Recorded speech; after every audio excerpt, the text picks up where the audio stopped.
guys, my name is Bilal Gupta and you are watching me on my YouTube channel English with Bilal। दोस्तों आज की इस video में हम will और would के डिफरेंस को समझेंगे सेंटेंस वाइज। यहाँ पे मैंने कुछ सेंटेंसेस लिखे हुए हैं जिनमें हमें will और would दोनों का यूज करना है, बट अब हम चक्कर खा के तब गिर जाते हैं जब हमें ये पता नहीं चलता कि इन सेंटेंसेस के अंदर will लगाएं या would लगाएं। तो चलिए इस कॉन्सेप्ट को समझते हैं। वीडियो को शुरू करने से पहले और इन सेंटेंसेस को ट्रांसफॉर्म करने से पहले मैं यहाँ पर कुछ बताना चाहूंगा। आप इस टेबल को ध्यान से देखिए और इस टेबल से आप बहुत इजीली दोनों का डिफरेंस समझ पाएंगे। यहाँ पर देखिए गा गे गी का यूज करते हैं हम, रहा होगा रही होगी रहे होंगे, और उसी तरह से चुका होगा चुकी होगी चुके होंगे। ये तीन जो आप देख रहे हैं टेंसेस, ये फ्यूचर के सेंटेंसेस होते हैं। जैसे फ्यूचर इंडेफिनिट में हम गा गे गी का यूज करते हैं सेंटेंस के लास्ट में, हिंदी के वाक्य में। रहा होगा रही होगी रहे होंगे जब हमारे सेंटेंस में आता है तो वो होता है future continuous tense. Future perfect tense में चुका होगा चुकी होगी चुके होंगे हिंदी के वाक्य के लास्ट में हमें देखने को मिलता है। और इसके लिए हम क्या करते हैं, जब हमारा सेंटेंस प्योर फ्यूचर होता है, ध्यान रखिएगा मैं यहाँ पे वर्ड लिख रहा हूं प्योर फ्यूचर। प्योर फ्यूचर का मतलब है पूरा कंप्लीट फ्यूचर सेंटेंस है, तो हम गाली के लिए विल वर्ब की फर्स्ट फॉर्म लगाते हैं। रहा होगा रही होगी रहे होंगे के लिए विल बी के साथ वर्ब के साथ आईएनजी का यूज किया जाता है। और कभी सेंटेंस में होता है चुका होगा चुकी होगी चुके होंगे और वो प्योर फ्यूचर सेंटेंस होता है तो हम विल हैव के साथ वर्ब की थर्ड फॉर्म का यूज करते हैं। यहां तक तो हमें टेंसेस में बहुत अच्छे से समझ में आ गया था। अब सबसे बड़ा टर्निंग पॉइंट ये है कि ऐसे ही हिंदी के अंदर हमें इनका यूज नहीं करना पड़ता और फिर हम यूज करते हैं वुड का। अब कई ऐसे सेंटेंसेस होते हैं जिसमें हिंदी तो सेम रहेगी, लेकिन हम कैसे पता लगाएं कि विल के साथ वर्ब की फर्स्ट फॉर्म नहीं, वुड के साथ वर्ब की फर्स्ट फॉर्म लगेगी गागी के सेंटेंस के अंदर। अगर सेंटेंस में आता है रहा होगा रही होगी रहे होंगे और आपने विल बी के साथ वर्ब के साथ आईएनजी लगा दिया तो सेंटेंस रॉन्ग हो जाएगा। आपको लगाना चाहिए वुड बी के साथ वर्ब प्लस आईएनजी। कुछ ऐसे सेंटेंसेस होते हैं जिसमें विल हैव वर्ब की थर्ड फॉर्म, आपको लगेगा ये लगना चाहिए लेकिन नहीं, वहां पे लगता है वुड हैव वर्ब की थर्ड फॉर्म। तो इस वीडियो में मैं आपको सब बताने वाला हूं। सबसे पहले आपको कॉन्सेप्ट समझना है सेंटेंस वाइज, राइट। देखिए सेंटेंस है वह अब खाना बनाएगी। इस सेंटेंस को ध्यान से देखें तो यहां पर मैंने रेड कलर से इसको अंडरलाइन किया हुआ है। वह अब मतलब अभी खाना बनाएगी, तो यहां पर बात हो रही है अभी की। जब किसी सेंटेंस के लास्ट में गा गे गी का साउंड आए, हिंदी के वाक्य में गा गी का साउंड आता है और सेंटेंस प्रेजेंट या पास्ट की सेंस देता हो। अब जैसे यहां पे देखिए वह खाना बनाएगी, वो आने वाले टाइम में नहीं बनाएगी, वह अब खाना बनाएगी। अब मतलब ठीक अभी, तो ये एक प्रेजेंट की सेंस देने वाला सेंटेंस है, इसमें फ्यूचर जैसी कोई भी बात नहीं है, इसलिए इस सेंटेंस को हम वुड से बनाएंगे, विल से नहीं बनाएंगे। तो वह अब खाना बनाएगी तो हम बोलेंगे शी वुड, हम बोलेंगे she would cook food now, right. बड़े ध्यान से देखिएगा, अब ये अंडरलाइन किया मैंने अभी को। सेंटेंस देखिए सीमा अभी खेल रही होगी। अब रहा होगा रही होगी रहे होंगे हमने फ्यूचर कंटीन्यूअस टेंस में पढ़ा है कि हमें विल बी के साथ वर्ब के साथ आईएनजी लगाना चाहिए, लेकिन नहीं, क्या लिखा हुआ है अभी खेल रही होगी। इस वक्त अगर मैं आपको बोलूं कि अगर हम बाहर देखें तो हमने ये झांक कर देखा तो सीमा वहां पर खेल रही होगी, यानी कि सीमा के द्वारा खेलने का काम अभी किया जा रहा होगा। ऐसा नहीं है कि फ्यूचर में वो आएगी और फिर खेलेगी, वो इस वक्त खेल रही होगी। ऐसे सेंटेंसेस को जिसमें हमें प्रेजेंट की सेंस मिल रही हो हम लगाते हैं वुड बी। तो सीमा अभी खेल रही होगी, हम बोलेंगे Seema would be, Seema would be playing right now. Seema अभी खेल रही होगी, प्रेजेंट की सेंस दे रहा है इसलिए वुड का यूज होगा, विल बी का यूज नहीं होगा। अच्छा कब हम विल बी का यूज कर सकते हैं, हमें बोलना है सीमा विल बी प्लेइंग, तो हमें राइट नाउ हटाना पड़ेगा, पहली चीज तो अभी हटाना पड़ेगा। और मैं बोलूं सीमा खेल रही होगी 3 दिन बाद, तो 3 दिन बाद जब 3 दिन हो जाएंगे उसके बाद जब सीमा आएगी तब वहां पर खेल रही होगी। ऐसे सेंटेंसेस में विल बी का यूज किया जाएगा, लेकिन ये सेंटेंस तो उल्टा है ना, सीमा अभी खेल रही होगी, इस वक्त कहीं पे खेल रही होगी। प्रेजेंट की तो बात हो रही है, फ्यूचर जैसा तो कोई सेंस ही नहीं है इसके अंदर, ठीक है। आगे देखिए कल मैं आपके घर आऊंगा, बहुत ही इंटरेस्टिंग सेंटेंस है।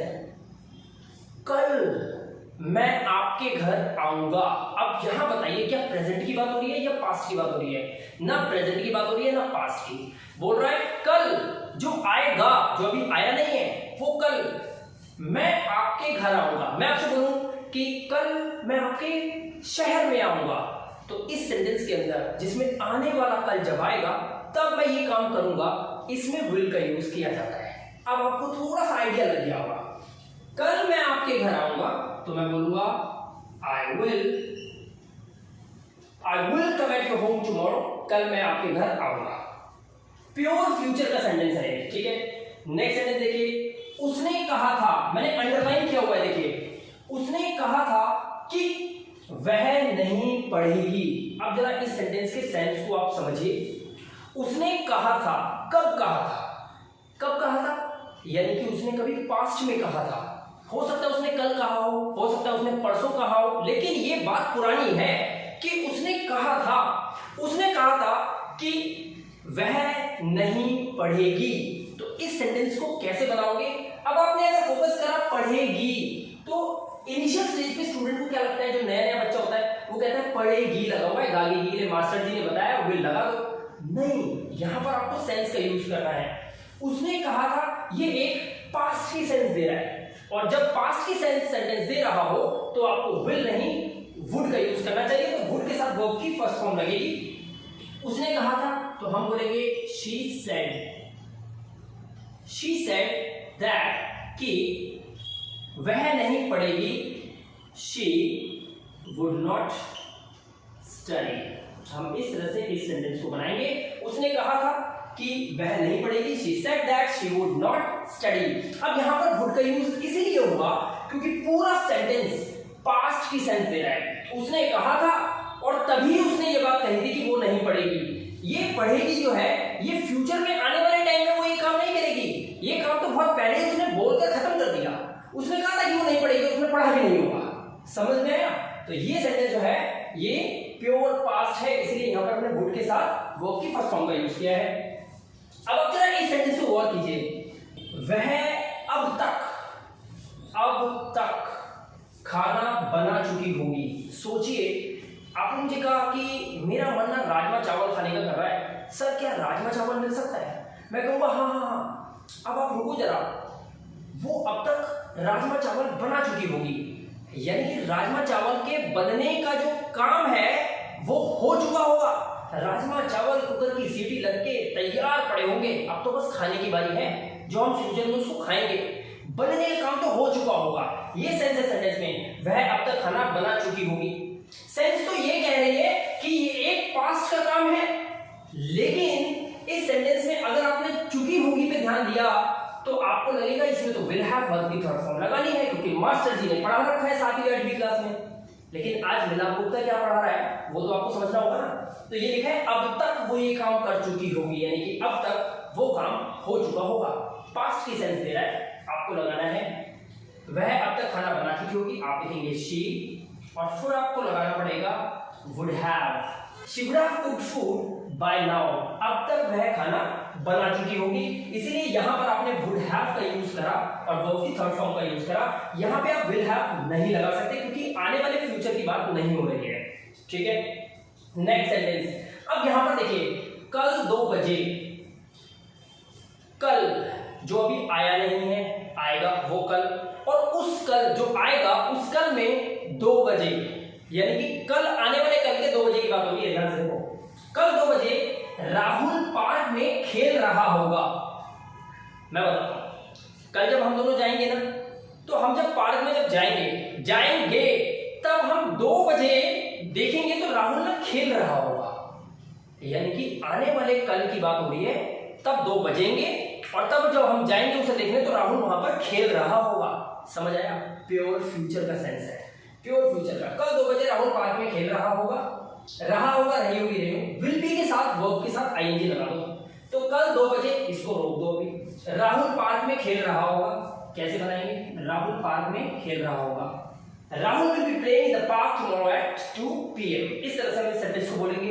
यहां पर हमने विल बी का यूज करा क्योंकि एक आने वाले कल के आने वाले 2 बजे की बात हो रही है। प्योर फ्यूचर का सेंस पकड़ना सीख जाओ। ये मैंने तभी सभी सेंटेंसेस में अंडरलाइन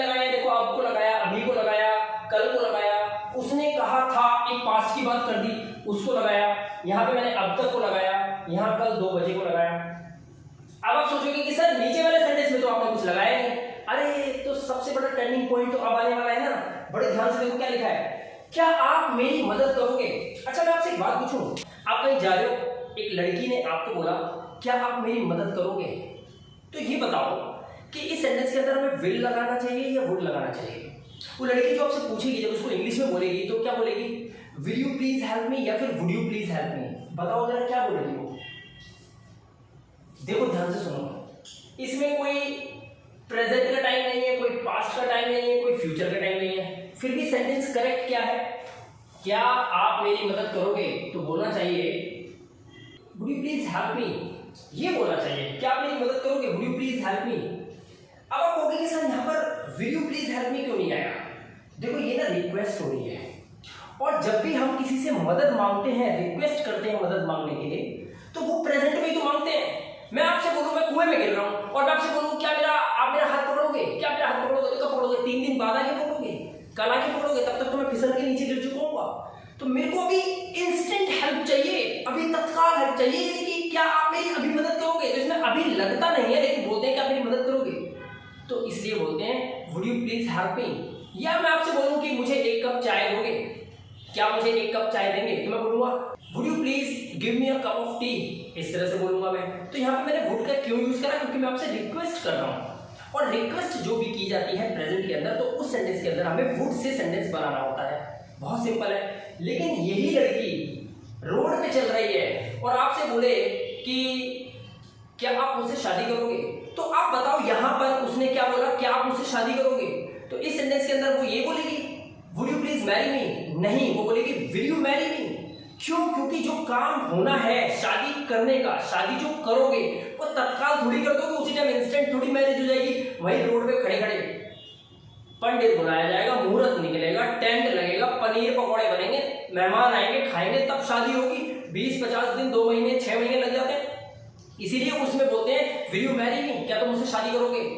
और इसमें कि क्या तुम मेरी मदद करोगे, मदद तो इंस्टेंट चाहिए होती है ना किसी को, अभी तुरंत, इसीलिए यहां पर लगता है would you please help me.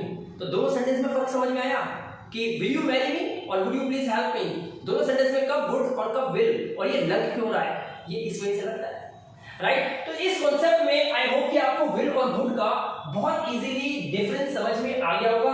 बस आपको सेंटेंस में एक चीज फोकस करनी है कि सेंटेंस की जो सेंस है, अगर वो प्रेजेंट और पास्ट में है तब आपको वुड का यूज करना है, अगर सेंटेंस प्योर फ्यूचर की सेंस दे रही हो तो आपको विल का यूज करना है, वुड का यूज नहीं करना, राइट। तो इस वीडियो को बनाने का मकसद यही था ताकि इन दोनों का डिफरेंस मैं आपको बता पाऊं। सब कुछ प्रैक्टिस से होगा, जितना ज्यादा सेंटेंसेस बनाएंगे, बार बार बना के देखेंगे, उतना ज्यादा आपकी English day by day improve होती चली जाएगी, राइट। वीडियो कैसा लगा कमेंट करके जरूर बताइएगा, और वीडियो को एक लाइक जरूर दीजिएगा अगर इस वीडियो में आपने थोड़ा बहुत भी कुछ आज नया सीखा हो, राइट। और चैनल पे पहली बार आए हो तो सब्सक्राइब जरूर कर लीजिएगा। मैं मिलाप गुप्ता मिलूंगा आपसे नेक्स्ट वीडियो में। Till then good bye.